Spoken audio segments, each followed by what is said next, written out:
Alhamdulillahirabbil alamin wassalatu wassalamu ala asyrafil mursalin sayyidina maulana Muhammadin wa ala alihi washabihi asmain amma ba'du. Yang saya hormati Bupati Banyuwangi Haji Fistiandani Azwar Anas, Bapak Wakil Bupati Haji Sugira, Bapak Abdul Azwar Anas, semua pegawai Pemkab Banyuwangi. Saya akan ngaji kira-kira kurang lebih seperempat jam karena saya juga punya wadifah di sini. Saya akan ngaji tentang betapa mudahnya berbuat baik dan betapa mudahnya bersosialisasi yang jadi kebutuhan sosial masyarakat. Kemudian di saat yang sama sebagai kebaikan menurut Islam. Ini saya baca kitab yang sangat otoritatif, yaitu kitab Sahih Muslim, di mana kita tahu dalam Islam pegangan ahli sunnah wal jamaah, juga pegangan ulama seluruh dunia adalah Al-Kutubus Sittah, kitab 6 diantaranya yang hadis Bukhari Muslim. Di sini ketika Nabi ditanya tentang beberapa kebaikan, yaitu dari pertanyaan ayul a'mali afdol, amal apa yang terbaik, diantaranya Nabi menyebut sekian: iman billah, iman kepada Allah Ta'ala. Kemudian ini yang penting dilakukan semua pemimpin, oleh bupati, oleh wakil bupati, oleh seluruh pemimpin, baik struktural maupun kultural, maupun pemimpin kecil, yaitu di keluarga. Yaitu Nabi ngendikan di antara misi Islam adalah memperdekakan budak. Kemudian ada yang lagi tanya lagi, fa'illam af'al. Lalu dari sekian kebaikan yang butuh biaya itu saya tidak mampu melakukan ya Rasulullah. Kalau nyumbang masjid saya tidak mampu. Kalau berbuat bikin fasilitas umum saya tidak mampu. Ada yang sekian pertanyaan dari sahabat, kalau misalnya kebaikan yang butuh biaya kami tidak mampu. Termasuk di sini disebutkan kemampuan berhaji, kemampuan zakat, kemampuan sedekah. Kalau semua itu kami tidak mampu ya Rasulullah. Kata Nabi, tu'inu soni'an aw tasna'u li akhrat. Ini di Sahih Muslim di bab iman dengan judul Babu bayani kaunil iman billah afdalal a'mal. Kalau saya tidak mampu semua melakukan itu ya Rasulullah, yaitu melakukan kebaikan yang butuh biaya. Kayak bangun masjid, bangun jalan, bangun fasilitas-fasilitas publik. Tu'inu soni'an aw tasna'u li akhrat. Tu'inu nulungi sira sonian ing wong sing ahli sun'ah, ahli kreatif atau ahli, kalau orang sekarang itu bilang dia pekerja. Dia pekerja rumahan atau production house atau apa saja. Autas na'uli akhrat. Atau kamu membantu orang yang tidak punya pekerjaan. Terus sahabat masih tanya, aro'aita indo'iftu an ba'dil amal. Kalau semua kebaikan aktif saya tidak mampu melakukan ya Rasulullah, kebaikan menolong orang lain, kebaikan yang bersifat aktif. Jawabnya Nabi, dan ini pegangan saya, pegangan kita semua, panduan dari Rasulullah SAW, Nabi ngendikan, takufu syarroka anin nas, fa innaha sodakotun minka ala nafsik. Ya, saya ulang lagi, takufu syarroka anin nas, fa innaha sodakotun minka ala nafsik. Kamu dalam berislam cukup menjaga supaya kejelekan kamu tidak punya imbas pada orang lain. Ya, ini penting dalam Islam. Jadi kalau tidak bisa berbuat baik, potensi keburukan kita jangan sampai menimpa orang lain. Keburukan itu bisa kejahatan kriminal, bisa kejahatan pidana atau merugikan orang lain, atau kejahatan yang tidak sampai kriminal tapi mengganggu orang lain. Misalnya contoh gampang ini, saya sumpek-sumpeknya sendiri ingin jalan-jalan, main di teman yang di jam kerja. Ini kan sumpek-sumpeknya saya sendiri ingin hiburan, terus wisata atau dolan ke teman yang sebetulnya saat itu dia mungkin ngaji atau kerja atau harus memenuhi kewajiban cari nafkah. Gara-gara nemuin saya, akhirnya dia dikomplain sama majikannya, atau gara-gara nemuin saya, dia akhirnya tidak ngaji sama santrinya, atau gara-gara nemuin saya, dia terganggu aktivitasnya. Itu juga tidak boleh, karena berarti keburukan kita punya akibat pada orang lain. Jadi kaidah dalam Islam itu kalau tidak berbuat baik, potensi keburukan kita ini jangan sampai menimpa orang lain. Sehingga di sini Islam menyarankan uzlah. Uzlah itu nyepi. Jadi misalnya kita baru penat, baru bawaannya itu emosi, baru gak suka kumpul orang, itu ya sebaiknya jangan jalan-jalan. Karena di antara kebaikan Islam itu tabassum, senyum, atau talqatu wajhin, ceria. Tapi karena kita mungkin jatuh kredit, jatuh hutang, atau punya masalah keluarga, sehingga bawaan kita itu emosi. Nah, dalam seperti ini sebaiknya uzlah, menutup diri. Sehingga kata Rasulullah SAW dalam zaman akhir di antara kebaikan itu kamu meninggalkan manusia aktivitasnya, kemudian watadaun nas min syarrik, kamu meninggalkan manusia supaya enggak kena keburukan kamu. Jadi ada momen, ada saat di mana kita mungkin kalau ketemu orang itu bawaannya ingin sengak, ingin ngomong yang enggak enak, atau kita baru penat, itu sebaiknya uzlah saja, mengurung diri di kamar atau isolasi sendiri, karena bawaannya baru emosi. Nah, ini yang jarang dipraktekkan. Kalau sekarang malah banyak yang saat susah, malah bawaannya ingin namam, ingin apa, menvonis orang lain atau ngadili orang lain. Padahal pesannya Nabi, kalau semua kebaikan aktif tidak bisa kamu lakukan itu, takuffu syarra ka'anin nas fa innaha shadaqatun minka ala nafsik. Sehingga keburukan kita, ya saya ulang lagi, keburukan kita yang ingin emosi, ingin apa itu tidak punya akibat orang lain. Di sini kearifannya Rasulullah SAW, beliau masyhur ngendikan, layak dilqodi wa ghadban. Jangan sampai seorang hakim bikin keputusan ketika emosi, karena bawaannya orang emosi itu pasti nggak terkontrol intelektualnya, nggak terkontrol nuraninya, nggak terkontrol semua sifat baiknya. Itu kalau punya keputusan bahaya sekali. Sehingga Nabi dari awal ngendikan layak dilqodi wa ghadban. Orang yang sedang emosi tinggi jangan bikin keputusan penting. Kemudian oleh ulama diteruskan juga jangan bikin keputusan penting orang yang sangat lapar, atau yang sangat kenyang, atau yang sangat ngantuk, atau yang super sibuk. Jadi hal-hal yang potensi buruk dalam mengambil keputusan itu harus ditinggalkan. Sehingga misalnya bupati atau wakil bupati kalau sedang tidak nyaman dengan suasana apa, nggak boleh rapat kemudian memutuskan keputusan penting. Begitu juga kiai dan semuanya. Nah ini yang supaya otoritatif. Kenapa saya bawa kitab itu logikanya jelas ya. Kita sebagai dai, sebagai ustadz, atau sebagai mubalek, atau sebagai siapa saja, yang ingin kita wariskan ke umat Rasulullah adalah dawuh-dawuhnya Nabi. Dan kalau kita ngaji tidak pakai kitab, itu sebenarnya umat kita jejali dengan pikiran kita, dengan ide kita. Jangan-jangan ide kita, pikiran kita ini tidak mewarisi pikiran Islam, tapi pikiran kita, atau emosi kita. Tapi kalau kita baca kitab, artinya umat ini berhak mendapat apa yang diteladankan dan disabdakan oleh Rasulullah SAW. Tapi kalau kita, itu pasti inginnya itu kita. Misalnya kita Bupati Banyuwangi, mungkin kita akan cerita Banyuwangi dengan asik. Tapi bagi daerah lain, apa urgensinya bagi saya?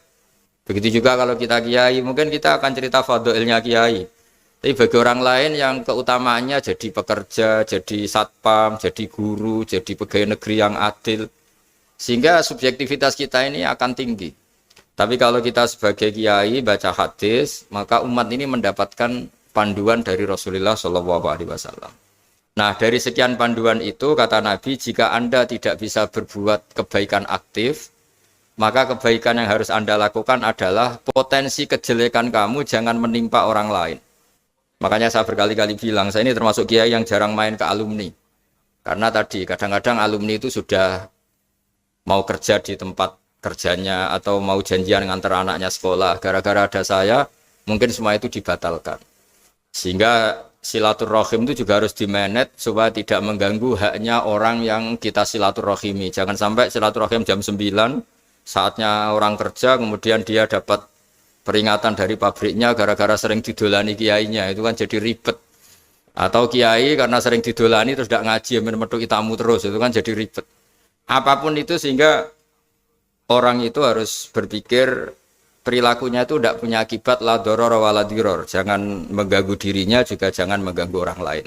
Ini oleh Nabi disebut takuffu syarra ka'adin nas fa innaha shadaqatun minka ala nafsik.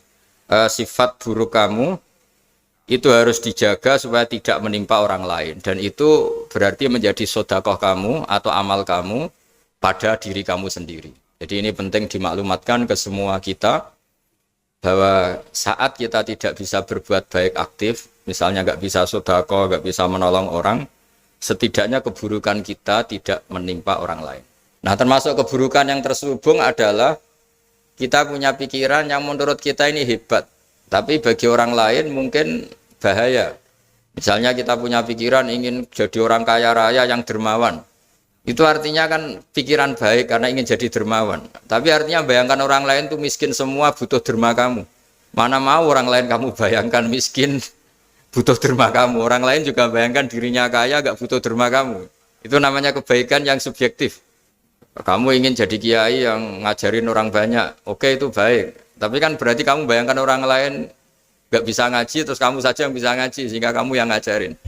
Ya sudahlah, kebaikan itu udah usah muluk-muluk seperti itu. Jadi apa yang ditakdirkan kita jadi bupati ya jadi yang baik, menolong pekerja-pekerja yang baik. Saya kemarin diceritain banyak oleh Mas Anas, aktivitas Pemda Banyuwangi yang menolong banyak orang, juga masyarakat juga saling menolong, dan seterusnya dan terusnya. Jadi ini jelas maksud saya supaya bupati dan semuanya pemimpin melakukan kebaikan itu berdasar panduan dari Rasulullah SAW, di mana di antara aturan yang dianjurkan beliau adalah aktivitas kita sebagai manusia adalah tu'inu soni'an au tasna'uli akhrat. Ya, saya ulang teks hadisnya secara lengkap supaya dapat berkahnya Rasulullah SAW.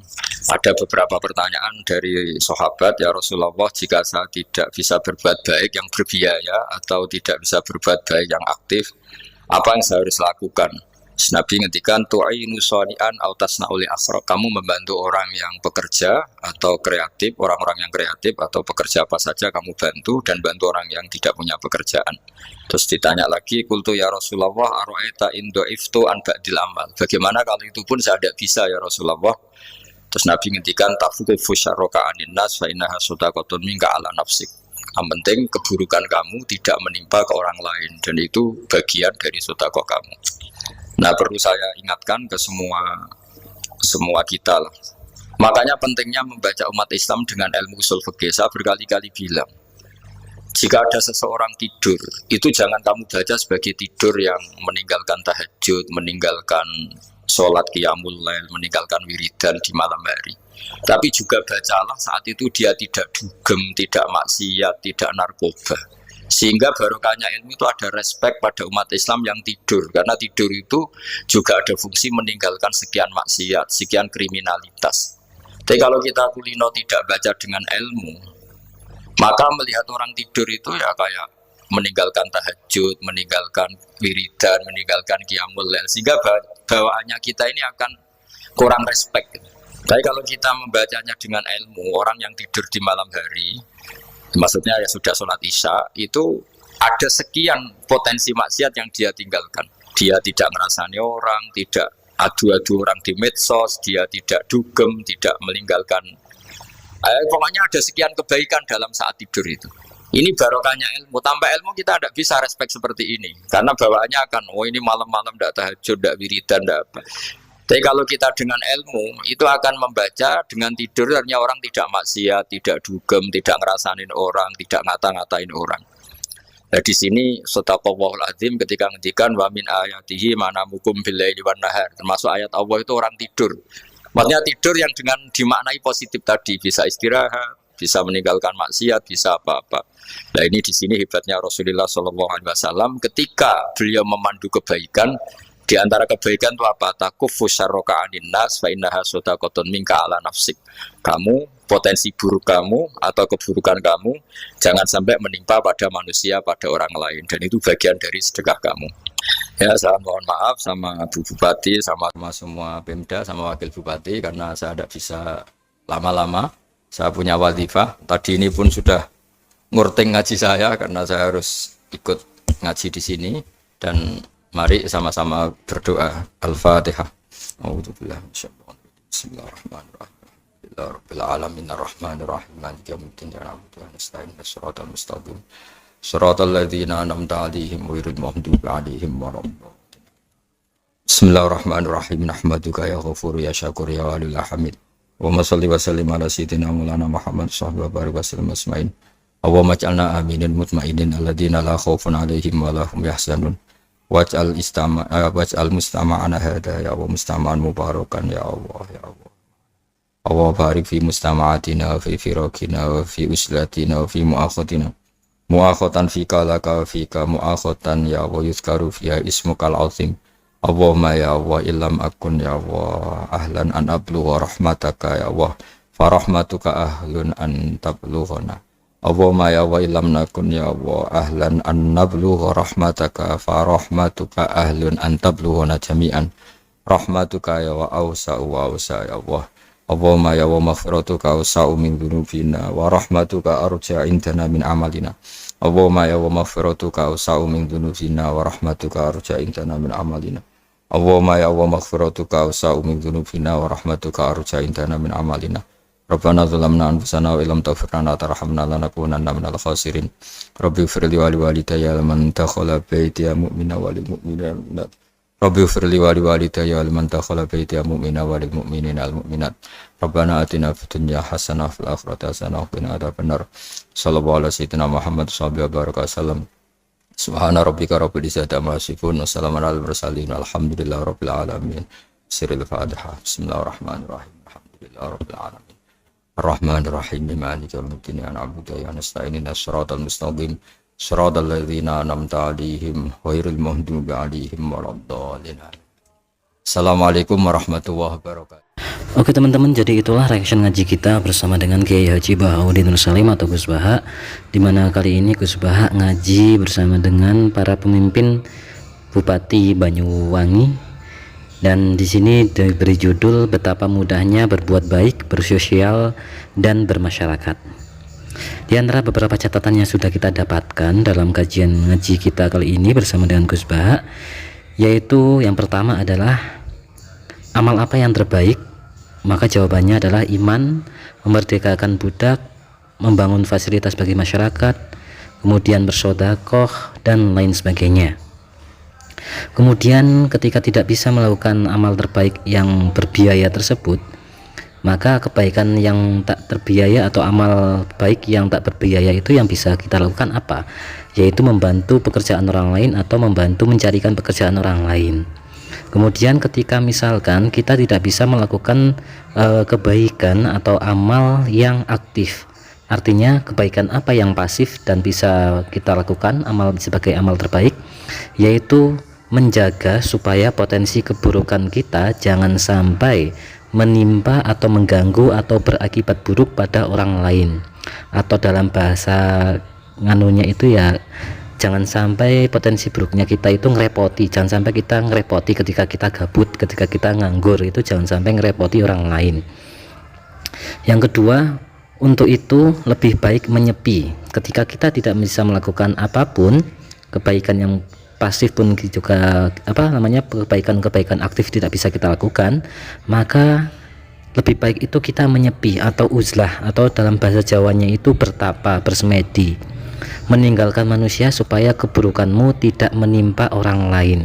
Itu adalah salah satu cara atau salah satu amalan terbaik di akhir zaman. Kemudian yang ketiga, jangan sampai membuat keputusan yang terpengaruh emosi. Dan itu tidak boleh ketika kondisinya itu mengambil keputusan penting dalam keadaan sangat kenyang, sangat ngantuk, sangat lapar, dan sangat sibuk. Karena itu berkaitan dengan emosionalnya, kurang tidur misalkan dan lain sebagainya kan. Nah, kenapa? Yaitu agar keputusannya itu bisa lebih objektif. Keputusan yang diambil, apalagi itu keputusan penting, itu bisa lebih objektif tanpa terpengaruh oleh emosional pribadi. Kemudian yang keempat, ketika ngaji harusnya itu memakai kitab, karena haknya umat adalah mendapatkan ilmu dari Rasulullah, atau ilmu yang secara sanadnya itu sampai kepada Rasulullah, bukan subjektivitas penceramahnya secara pribadi saja. Karena ketika memakai kitab berarti kan otomatis dibacakan referensinya, dan kitab itu tentu saja bisa dipertanggungjawabkan secara sanadnya. Tapi apabila tidak membawa kitab, itu kebanyakan itu pendapat-pendapat pribadi. Misalkan ketika pun misalkan dia menyampaikan ayat-ayat Allah dan lain sebagainya, tapi kebanyakan adalah tafsir pribadi atau subjektivitas dari penceramah itu sendiri. Kemudian yang kelima adalah Gus Baha jarang bersilaturahmi, itu karena khawatir mengganggu aktivitas tuan rumah. Maka ini menjadi prinsip ataupun wujud dari prinsip bahwa Jangan sampai potensi keburukanmu itu berdampak buruk bagi orang lain, maka itu bisa menjadi sedekah bagi dirimu sendiri. Ketika keburukan kita tidak berdampak bagi orang lain atau tidak berdampak buruk bagi orang lain, tidak menimpa orang lain, maka itu menjadi sedekah bagi diri kita sendiri. Kemudian yang keenam adalah kebaikan subjektif itu kadang berdampak buruk bagi orang lain. Misalkan kebaikan kita, misalkan kita itu pinginnya menjadi orang yang pintar agar bisa mengajari orang lain, maka itu berdampak buruk bagi orang lain. Karena apa? Dalam bayangan kita orang lain itu kan berarti lebih tidak tahu daripada kita, dan tentu saja orang lain tidak akan mungkin mau seperti itu. Kemudian ketika misalkan kita ingin agar kita itu kaya raya dan bisa dermawan, bisa memberikan derma pada orang lain, maka itu juga termasuk berdampak buruk bagi orang lain, yaitu orang lain tidak mungkin mau ketika secara inginnya itu orang lain tidak akan mau ketika mendapatkan derma dari kita. Pengennya dia yang kaya dan dia yang memberikan derma gitu kan. Nah, makanya kebaikan subjektif kadang berdampak buruk bagi orang lain. Nah, kemudian yang ketujuh adalah semua pemimpin itu bisa berkeputusan baik berdasarkan dari dawuh Rasulullah atau berdasarkan panduan agama, agar apa? Agar lebih barokah keputusannya itu atau kebijakannya yang diambil. Kemudian yang kedelapan, bahwasanya membaca umat Islam itu berdasarkan usul fikih, artinya ketika melakukan hal-hal yang mubah itu berarti meninggalkan maksiat. Maka dengan prinsip seperti ini akan menimbulkan respek kita kepada orang yang terlihat biasa-biasa saja, terlihat tidak melakukan ibadah. Karena misalkan tidur, orang-orang tidur itu ya udah biarkan saja, karena memang orang tidur itu berarti artinya tidak bisa tidak melakukan hal buruk ataupun dia itu tidak bermaksiat lah ya, karena menghindari maksiat. Nah, respek segala perilaku umat Islam adalah ibadah ya. Segala perilaku umat Islam itu bisa dipandang sebagai ibadah, dan itu menjadikan kita itu tidak gampang suudzon ketika kita mempunyai prinsip bahwasanya manusia ataupun orang yang melakukan hal mubah itu artinya dia melakukan tindakan yang meninggalkan maksiat. Dan yang 9 termasuk ayat Allah adalah orang tidur, karena ketika orang itu tidur maka potensi buruknya itu tidak berdampak pada orang lain, karena dia kan tidur tidak ngapa-ngapain, dan itu menjadi sedekah bagi dirinya. Selain itu juga dengan tidur maka ia termasuk tidak melakukan maksiat atau tidak melakukan keburukan. Nah, artinya tidur pun juga termasuk sebagai ayat Allah. Dan yang terakhir yang ke-10, senantiasa semoga kita dalam lindungan Allah untuk senantiasa berbuat baik berdasarkan tuntunan dari tuntunan dari Rasulullah, dari ilmu-ilmu dari Rasulullah, dan semoga minimal sekali ketika kita tidak bisa melakukan hal-hal baik yang berdampak baik pada orang lain, maka jangan sampai keburukan kita itu berdampak buruk bagi orang lain. Saling menjaga ya, yang penting ketika kita nggak bisa beramal maka ya jangan ngerepoti. Dan ya intinya mending lebih baik itu ketika orang-orang Jawa zaman kuno itu mereka lebih sering untuk punya kebiasaan untuk tapa berata ya. Apabila dia itu ingin meredam emosinya, ingin meredam amarahnya misalkan, ketika dia sedang tidak baik-baik saja, maka dia lebih memilih untuk tidak terjun langsung kepada masyarakat, dia melakukan tapa berata. Nah, ternyata ini dalam Islam itu disebut sebagai uzlah. Uzlah adalah meninggalkan umat dan dia melakukan menyepi diri sendiri, seperti halnya yang dilakukan oleh Rasulullah SAW ketika di Gua Hira, dan akhirnya mendapatkan mendapatkan wahyu dari Allah melalui malaikat Jibril. Dan itu juga ketika Rasulullah itu sedang melakukan uzlah.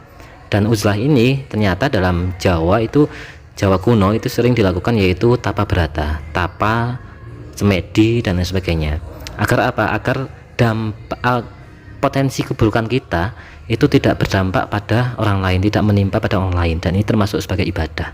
Jadi itu teman-teman yang bisa kita catatkan dalam ngaji kita kali ini bersama dengan Gus Ba. Semoga menjadi amal ibadah Gus Ba yang berkah dan berkahi untuk kita semua, dan semoga menjadikan kita sebagai penerima ilmu yang manfaat dunia akhirat. Semoga kita senantiasa istiqomah ngaji bersama dengan Gus Baha, dan semoga ini menjadi amal barokah kita untuk kita semua. Sekali lagi Teman-teman terima kasih. Mohon maaf apabila banyak kata yang salah, kecelitut-celitut dan sebagainya, dan monggo bisa dikasihkan komentar ya apabila punya masukan, punya pendapat dari teman-teman di kolom komentar, dituliskan di kolom komentar. Terima kasih teman-teman, semoga manfaat sekali lagi, semoga berkah. Wassalamualaikum warahmatullahi wabarakatuh.